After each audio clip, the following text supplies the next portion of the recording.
Assalamualaikum warahmatullahi wabarakatuh. Sekarang kita lanjutkan belajar. Hari ini kita mempelajari tentang penurunan tekanan uap jenuh. Ini sudah merupakan sifat koligatif larutan yang ketiga setelah kenaikan titik didih dan penurunan titik beku.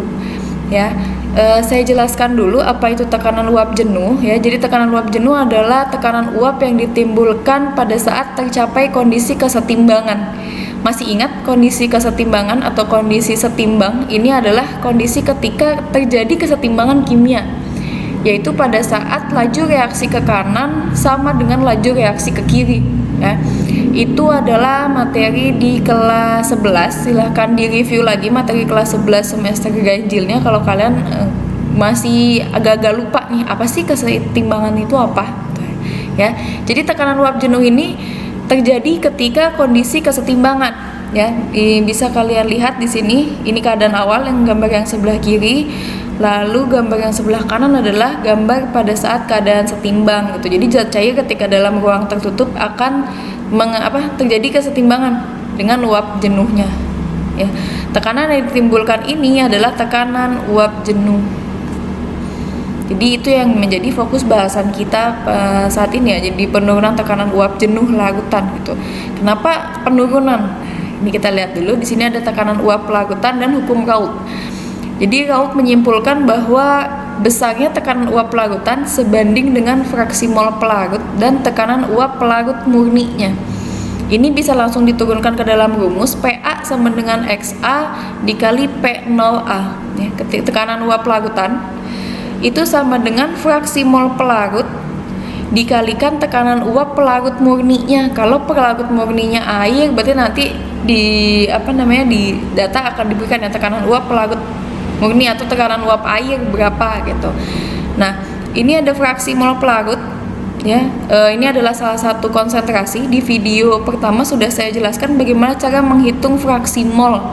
Nah, di sini ada fraksi mol pelarut. Berarti kalau yang dibicarakan adalah fraksi mol pelarut, mol keseluruhannya adalah mol pelarut ditambah dengan mol zat terlarut. Oke, ini rumusnya. Nanti akan ada contoh soal. Kita akan bahas. Ya, kita lanjutkan dulu. Ini ada selisih antara tekanan uap pelarut dengan tekanan uap larutan, disebut dengan penurunan tekanan uap. Nah, ini yang menjadi bahasan kita. Penurunan tekanan uap ini simbolnya adalah delta P, di mana delta P sama dengan P0 min P. P0 tadi adalah tekanan uap pelarut murni, sedangkan P adalah tekanan uap larutan. Jadi nilai penurunan tekanan uap larutan atau nilai delta P dapat dikaitkan dengan fraksi mol zat terlarut. Ya, ini ada penurunan rumusnya. Delta P sama dengan P0 min P ya. Ini dijabarkan. Ini P0 ya, P-nya ini tadi kan di rumus yang sebelumnya P sama dengan X pelarut dikali P0. Nah, ini terus sampai mendapatkan delta P sama dengan X kali P0 atau delta P sama dengan fraksi mol zat terlarut dikalikan dengan tekanan uap pelarut murninya. Tuh, ya. Nah, ini ada beberapa data ya. Ini ada data penurunan tekanan uap jenuh atau delta P teoretis berbagai jenis larutan non-elektrolit dalam air pada suhu 20 derajat Celcius. Jadi ini ada delta P beberapa larutan non-elektrolit secara teoretis. Jadi ini berdasarkan hasil percobaan yang bakunya segini gitu. Ya, lalu ini kita masuk ke contoh soal ya. Sebanyak 34,2 gram gula tebu dilarutkan dalam 500 ml air. Jika tekanan uap air murni pada suhu tersebut adalah 28,75 mmHg, berapakah tekanan uap larutan tebu?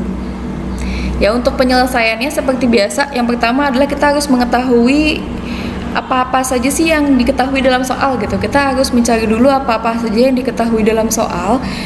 Yang pertama ini ada massa gula tebu ya, 34,2 gram, lalu ada MR tebunya. Di soal tidak diketahui tapi ini bisa kita ketahui ya, MR gula tebu sama dengan 342 gram per mol. Nah, lalu ada P-nya. P ini apa? P ini adalah massa dari pelarut.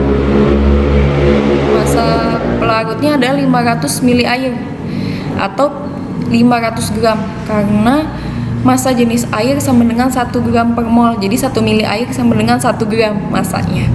Lalu P0-nya ada di sini, tekanan uap air murni, tekanan uap airnya ya, berarti pelarutnya adalah air, ini 28,75. Yang ditanya adalah tekanan uap larutan. Langsung saja kita masukkan ke dalam rumus. P sama dengan XP dikali P0 ya. Ini untuk mencari fraksi mol pelarut, kita jabarkan di sini rumusnya. Mol pelarut per mol zat terlarut ditambah mol pelarut ya, dikalikan P0. Ini kita jabarkan lagi gimana caranya dapat mol pelarut adalah massa pelarutnya dibagi dengan mR air, lalu di penyebutnya adalah penjumlahan antara NT dan NP. Ada massa per mR tebu ditambah massa air per mR air dikalikan P0. Ini tinggal kita masukkan saja angkanya ya. Tadi massa air ada 500 gram per mR air 18 ya, per 34,2. Ini massa tebu, per mR tebunya 342 ditambah masukkan lagi massa air yang tadi sama 500 per 18 dikali 28,75. Ini berdasarkan hasil perhitungan, hasilnya adalah sekian, 0,99 dikali 28,75. Jadi hasilnya tekanan uap larutan tebu adalah 28,46 mmHg. Ya, ini cara mencari tekanan uap larutan. Nanti kalau misalnya ditanyanya delta P gimana? Berarti kan delta P sama dengan P min P0. Tinggal kita kurangi aja, delta P sama dengan P min P0. Bisa dengan cara seperti itu ya. Nanti silahkan kalian kerjakan latihan soalnya yang di buku paket. Lalu kalau ada pertanyaan masih bingung atau ada yang tidak dimengerti, silahkan ditanya, kita diskusi di Google Classroom.